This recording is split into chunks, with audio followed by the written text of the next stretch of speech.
โอ้ฝนตกอึ๊บเอาเข่าไปก่อนอยู่สิอยู่หรือบ่อยู่กะเอาไปก่อนแหละอึ๊บโอ้ฝนตก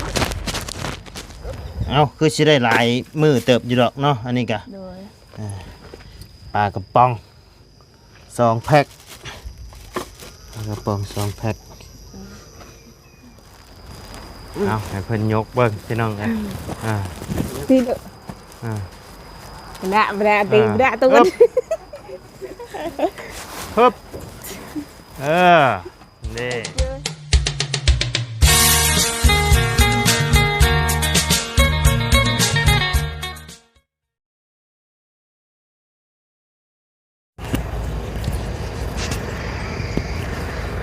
เอาเนาะพี่น้องเปิดคลิปเปิดภาพมาบัดนี้กัน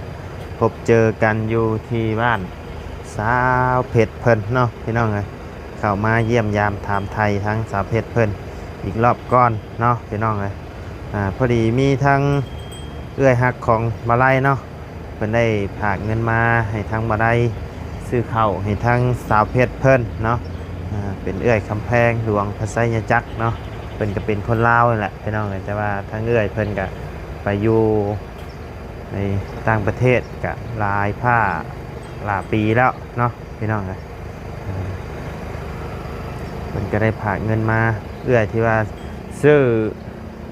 เข้าให้ทั้งสาวเพชรเพิ่นตลอดแหละเนาะเพิ่นก็สดซอยมาทั้งสาวเพชรหลายเนาะพี่น้องเลยมื้อนี้ก็ได้ซื้อเข้า1 กระสอบเนาะมาให้ทั้งสาวเพชรเพิ่นแล้วก็ปลากระป๋อง2 แพ็คเนาะพอได้ให้เพิ่นได้อยากได้กินเนาะพี่น้องเลยโอ้โหว่าเพิ่นสิอยู่เฮือนหรือบ่เนาะคือจังว่าเงียบเงาแท้เนาะพี่น้องเลยเอาก่อนอื่นก็กราบทักทายสบายดีเด้อพ่อแม่พี่น้อง FC เบิร์ดสุขุสู่คนบ่ว่าสิอยู่ในและต่างประเทศก็ยินดีต้อนรับเข้าสู่ช่องบ่ไล่คือเก่าเนาะพี่น้องไปเดี๋ยวเข้าไปหาทั้งสาวเพชรเพิ่นกันเลยเนาะพี่น้องเลยโอ้ฝนตกบัดนี้เอาลุงจับให้เลยโอ้ฝนตกเอาเข่าไปก่อนอยู่สิอยู่หรือบ่อยู่กะเอาไปก่อนแหละโอ้ฝนตกใครอยู่พอดีเนาะโอ้อยู่พอดีเลยโอ้เอาตั้งไว้ลุ่มกันเนาะเอาไว้ลุ่มกันโอ้ฝนตกโอ้สบายดีเด้อสาวเพชรเด้อโดยโอ้โทรศัพท์ข่อยเปียกบ่ลุงโอเคมาขอบใจไปเข้ามาลุ่มกันเข้ามาอยู่ร่มกันโอ้ยฝนตกพอดีพี่น้องเลยแห้งบ่จะได้น้ำนะตกแห้งอยากได้น้ำอันนี้บ่เอาแนวมาตกน้ำนะเจ้าบ่ได้มีถังมีอย่างบ่โอ้อันนี้ไม่เนี่ยเป็นไม้เป็นยังกระบุมเอ้ย เป็นทางเป็นยังกระบุมีเนาะ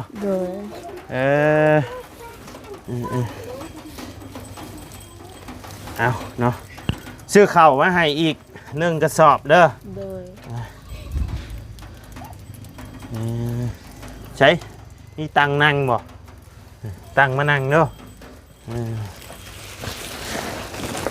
อึ๊บ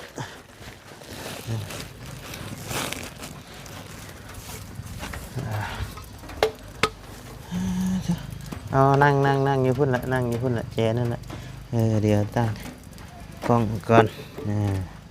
แจกบ่เนาะดินั่งอยู่ได้เยอะจ้ะ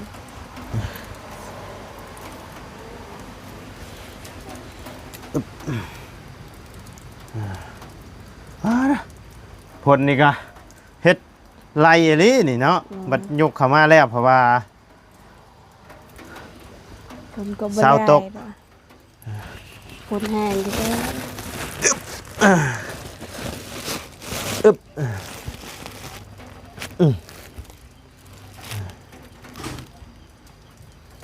ใช่มีตังนั่งบ่ นี่นี่ โอ้ยตังเพิ่นกันเนาะมึงเนี่ยพี่น้องเลย โอ้ยดีก็นี่ก็บ่มีเลยเนาะ โดย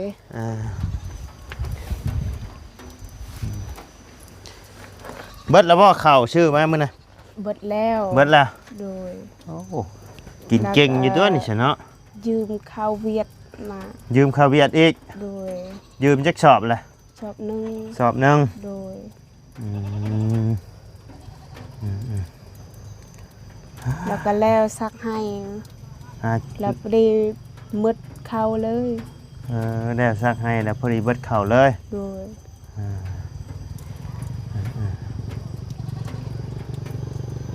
คือว่าเลยเนาะเพราะว่า โดย เงินที่ว่าทางบ่ลายมามอบให้เพิ่นตอนนั้นก็แจกแบ่งให้เอื้อยให้พ่อให้แม่นำ โดย เบิด เบิด อ่า เมื่อวานคอยก็หาละไม้ค่าย แต่มันบ่ได้เบิดบัวหา ได้จักพันบาท บ่ได้ บ่ได้เนาะไหมหรือว่า โดยหมูไปก่อน หมู่ไปก่อน โดย หมู่ไปก่อนแล้วบ่ได้เนาะไหมเนาะ กะว่าจะได้แล้วคอยจะขาย พอได้ชื่อเข้าชื่อหยัง คอยไปชื่อสบู่ ชื่อชบู บ่มีเงิน เอ้า เข้าแล้วก็ตีเวียด น้อยนั่นแหละคือเงินที่ว่าทางเอื้อยเพิ่นผากมาให้เพิ่นก็อยากให้เจ้าเก็บไว้ซื้อสบอกสบู่หั่นแหละ โดย สาวเพชร โดย แต่ว่าทางสาวเพชรเพิ่นแบบเอาไปแบ่งเอื้อยแบ่งนอกน้ำเนาะก็คือความหมายเนาะคือพ่อนี่เพิ่นกะ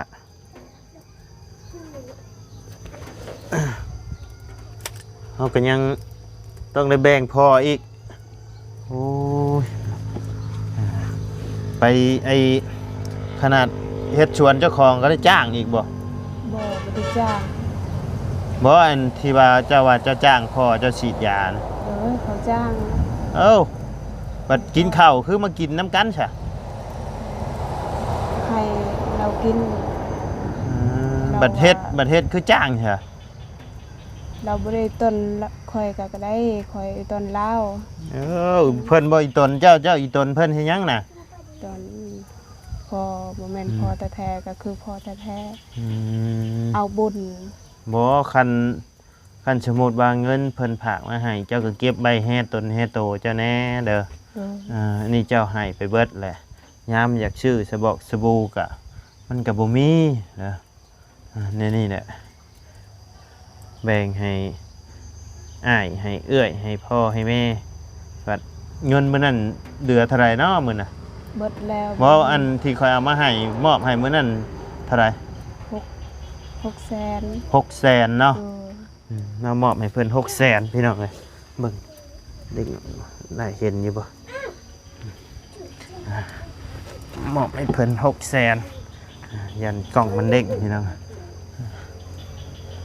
แต่ว่าแบ่งให้พ่อผู้ละแสนแม่แสนหนึ่งน้องแสนหนึ่งอ้ายแสนหนึ่ง เบิด บัดนี้เงินที่ซื้อสบู่กับบ่มีบาท นี้ โอ้ยนะชุใช่ซะบัดนี้ ก็เอาไว้อยู่เฮือนนั่นแหละ บ่อันสบู่เอามาสิใช้ชุถูโตมัน บ่มีเลย บ่ได้ใช้เลย โดย เอ้ามันบ่เหนียวบ่เวลาเฮาอาบน้ำมัน ก็ใช้เครื่องเก่าๆนะบ่ได้เปลี่ยน แพบไอ้ชักเสื้อก็ยังบ่มี บ่มี โอ้ยเนาะเฮาบางเทื่อเฮาก็ต้องเก็บไปแห่ตัวเองนำเนาะเฮาสิให้เพิ่นเบิดทุกสิ่งทุกอย่างเพิ่นมาขอยามใดเจ้าก็ให้ตลอดกะนี่คือในนี้ละยามบ่มีบัดขาดเขินมาบัดสบู่สิถูโตก็ยังบ่มีมันลำบากบัดนี้ คืออันเอื้อยเพิ่นผากเงินมานี่เพิ่นก็อยากให้ทั้งเจ้า พี่เพิ่นให้ใช่ก็คืออยากให้เจ้าเก็บไว้ซื้อเกลือปลาแหลกปิ้งนัวในเฮือนในซานนั่นแหละเนาะ โดย อ่าชื่อสิ่งที่เจ้าอยากชื่อนั่นแหละแต่ว่าทางสาวเพชรเพิ่นน่ะเอามาบัดเอาไปแบ่งเอื้อยแบ่งน้องนำ โดย กับบุติเพิ่นเนาะพี่น้องเอื้อยน้องพ่อแม่แต่บางครั้งบางคราวสิควรให้เฮาก็สั่งให้เด้อสิ่งที่บ่ควรให้เฮาก็บ่จำเป็นต้องให้ก็ได้มาขอยามใดก็ให้มาขอยามใดก็ให้คือสิได้บัดยามข้าวกินบ่มีก็เจ้าต้องได้แล่นไปหากู้หายืมแม่นบ่ล่ะ แม่น เพิ่นบ่ได้เดือดร้อนหยังผู้เป็นพ่อผู้เป็นพ่อเป็นแม่คือเจ้านี่เดือดร้อนหาอยู่ผู้เดียวบ่มีเจ้าก็ต้องได้ไปหาไปกู้ไปยืมมาลำบากใจไผแบบนี้ลำบากใจเจ้าเอง แม่ นะ นเราคอยเอง ลำบากใจเจ้าเองเพราะว่าเจ้าเป็นคนรับภาระทุกสิ่งทุกอย่างเลย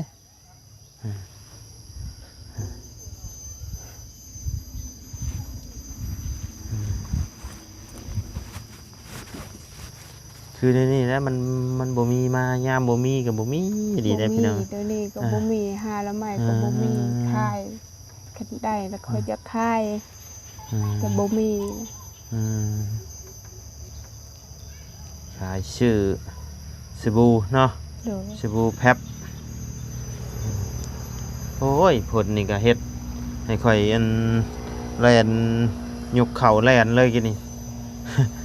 เมื่อยเลย ยันมาก็ผลมาแห้ง เนาะยันผลมาแห้ง ได้น้ อยากได้น้ำอันเนี้ยโต่งก็ล่อติโต่งไว้กินบ่ ำตัวเฮ็ดกินเฮ็ดเบิดนะ นึ่งข้าวกันแต่น้ำบ่มาแล้วก็ไปตักที่พุ่นเอาล่อมาบ่มีน้ำ บ่มีน้ำ นี่ ใส่กระตุกนี่ได้อยู่มันติ แม่นให้กระตุกนี่แหละ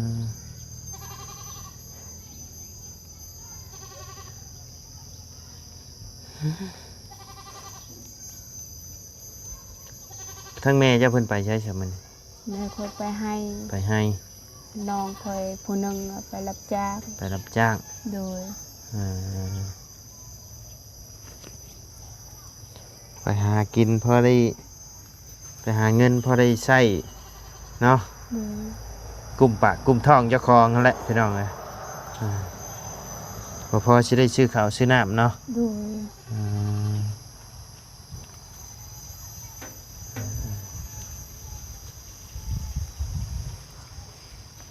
ข้าวน้ำกับทั้ง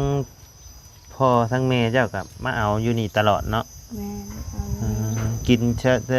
กินอยู่นี่เลยนะนี่เนาะ กินมัน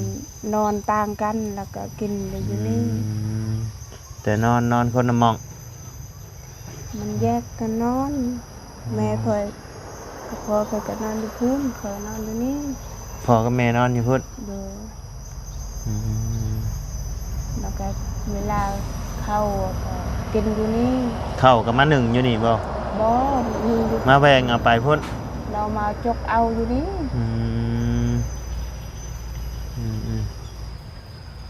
เดี๋ยวสมมุติบัตรยามเพิ่นซื้อเพิ่นหยังไงจ้ะบัตรยามเพิ่นซื้อเพิ่นเอาไว้อยู่พุ่นบ่ ยามเพิ่นชื่อมันก็เอาไว้อยู่เฮือนแล้วเราก็ บัตรยามเจ้าบ่มีเจ้าเอาไปเอาน้ำเพิ่นก็ได้บ่ แม่นเอาน้ำเพิ่น ใครอยู่จ้ะเพิ่นก็บ่ได้ว่าบ่ได้หยังตี้ไปเอา บ่ กัน เลยว่าแล้ว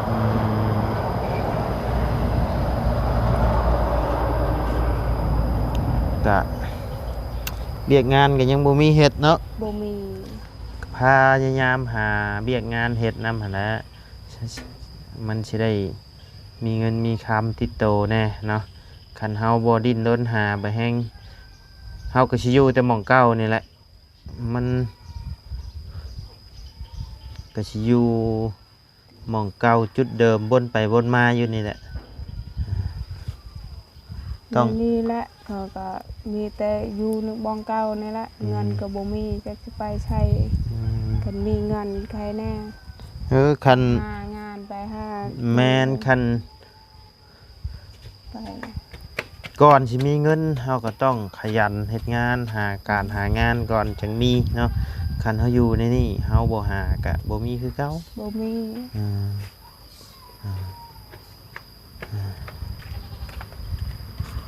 กินข้าวก็ยังมัน กินแกงหน่อไม้ กินแกงหน้ำไม้อีกแล้ว เป็นประหาร อืม ไปกะว่าจะได้ลายก็จะขายบ่บ่ได้ลายข้อยก็แกงกิน อืมคันได้ลายก็เอาไปขาย โดย เอาไปขายอยู่ใช่ อยู่พุ่น เอาไปหอยไว้ในทางนะ โดย แต่อันนี่เพิ่นหอยไว้ในทางนะพี่น้องหอยไว้ในทางแล้วก็เวลาคนมาชื่อแล้วก็เพิ่นสิเอิ้นเอาเนาะ โดยเพิ่นสิเอิ้นเอา ได้แต่ถุง10,000 20,000ซ้ำนี้แหละได้บ่ได้หลายกันได้30โอ้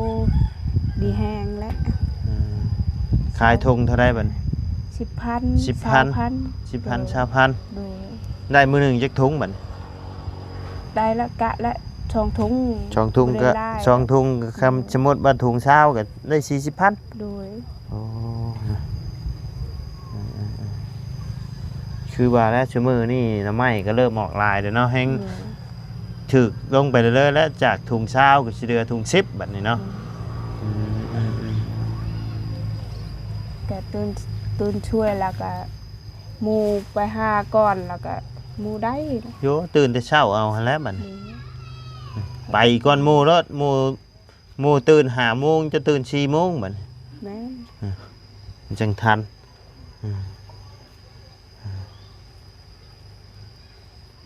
ไกลบ่มองไปหา ไกลแล้วอยู่น้ำห้วยนะ อืม ไปแถวน้ำแล้วไปเบิดเห็นได้แต่พอแต่ซ้ำกินก็พอกิน2 หน่วย3 หน่วย มันบ่พอคายดอก ไผเชิญอยู่เทิงน่ะน้องอย่าบ่ น้องค่อยเราก็มาแต่บ้านเวลาไปเยี่ยมมาเอื้อย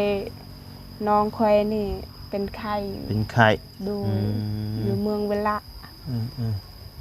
เราไปส่งแม่ค่อยก็แล้วก็มาแล้วก็แม่ค่อยก็ไปให้อีกว่านะไปให้เราไปชักให้ตื่มมันก็ชักแล้วมือนั่นก็เข้าเบิด ข้าวเบิด นูกินเบิดเลย หนูกิน โดย อันที่ว่าเพิ่นเอาให้เบิ่งมื้อนั้นหั่นนะ โดย ใช่แล้วว่าเราสิเอามาตำให้มันดื้ออันล่ะวะ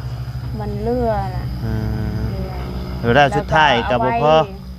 เราเอาไว้เวลานูกินเบิดแล้วก็มาชักเพิ่มอีก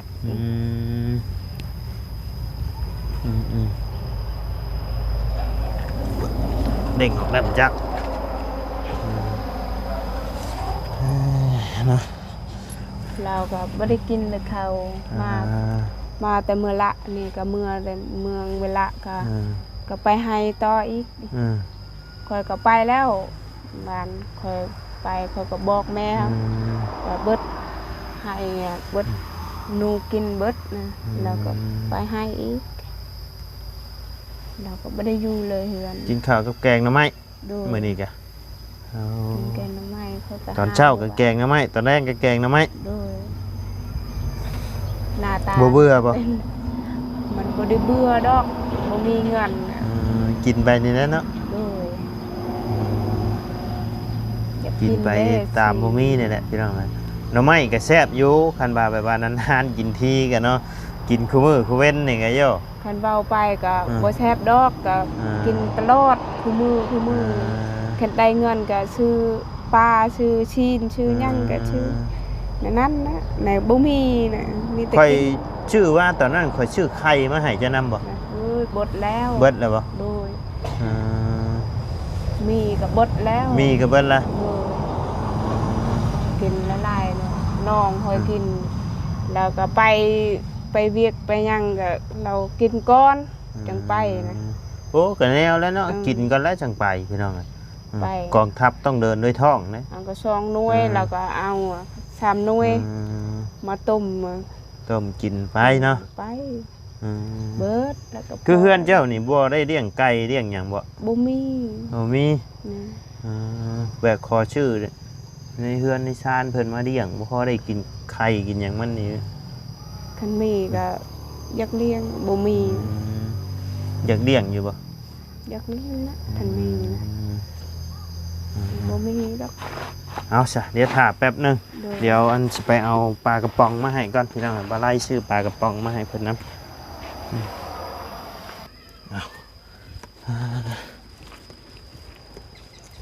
เอาคือสิได้หลายมื้อเติบอยู่ดอกเนาะอันนี้ก็ โดย ปลากระป๋อง2แพ็คปลากระป๋อง2แพ็คกับข้าว1กระสอบพี่น้องเอ้ยทั้งหมดทั้งมวลนี่ก็เป็นเงินทางเอื้อยหักของบ่ไล่นี่แหละเนาะ โดย เป็นเอื้อยคำแพงหลวงพระไสยจักรเนาะเพิ่นก็เป็นคนลาวนี่แหละมีแต่ว่าให้เจ้าฝากขอบบุญขอบคุณเพิ่นเด้อที่เพิ่นสดซอยซื้อข้าวซื้อน้ำมาให้ทั้งเจ้าตลอดก็แม่นแหละที่ว่าเอาเงินเอาหยังให้เจ้าหั่นแหละเพิ่นก็สงสารเจ้าเห็นเจ้าแหละอยากชดอยากซอยมอบเงินมอบหยังไว้ให้เจ้าไปซื้อไว้หยังแต่ละเทื่อก็ทั้งเอื้อยเพิ่นนั่นแหละฝากเอามาให้เดือซื้อนั่นซื้อนี่ทั้งเอื้อยเพิ่นก็ว่าให้มอบให้ทางสาวเพชรเพิ่นเนาะแต่ว่ารอบนี้บ่มีเด้อรอบนี้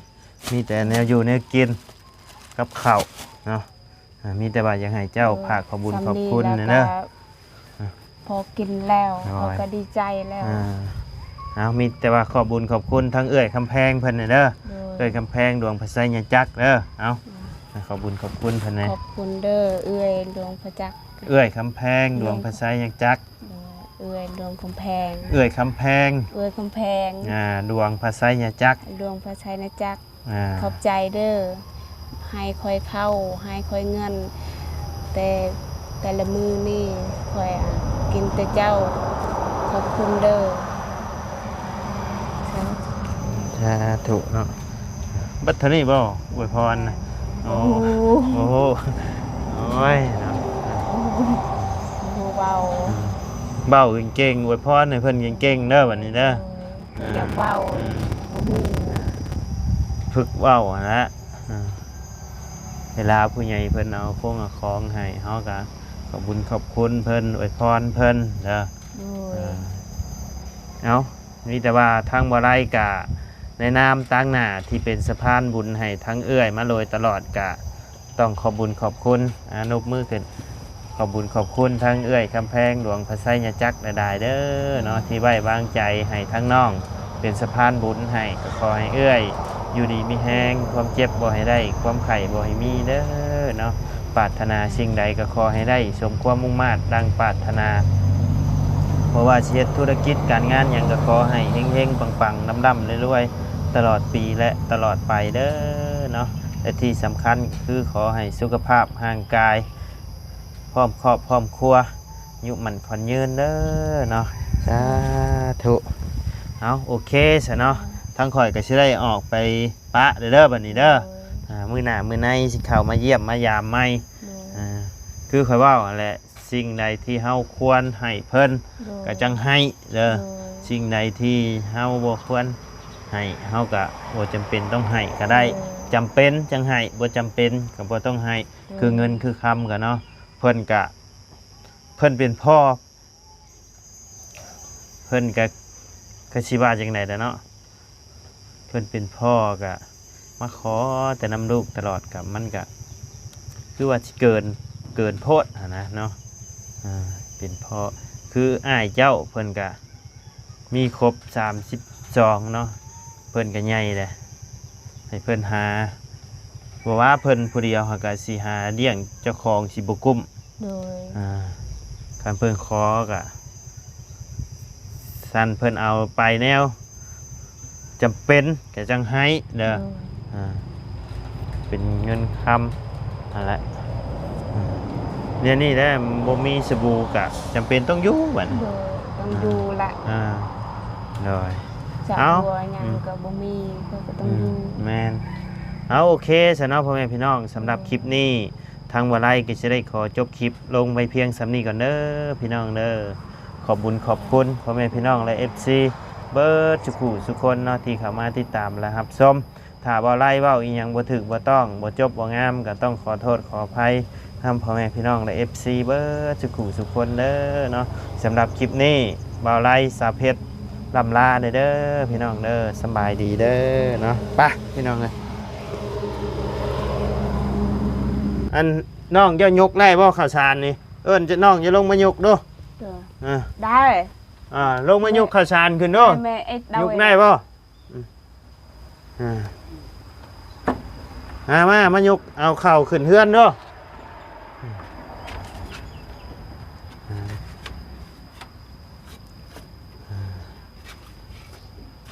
อันนี้กับน้องชายเนาะ โดยน้องชาย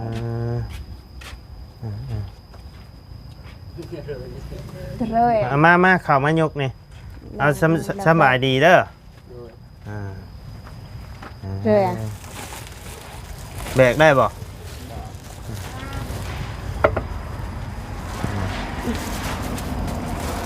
ปึ๊บได้บ่ แต่ ปึ๊บระวังตกเด้อปึ๊บปึ๊บเอาให้เพิ่นยกเบิ่งพี่น้องกันตีเด้อบ่ตีบ่ตัว ปึ๊บนี่เข่ากับปลากระป๋องเด้อ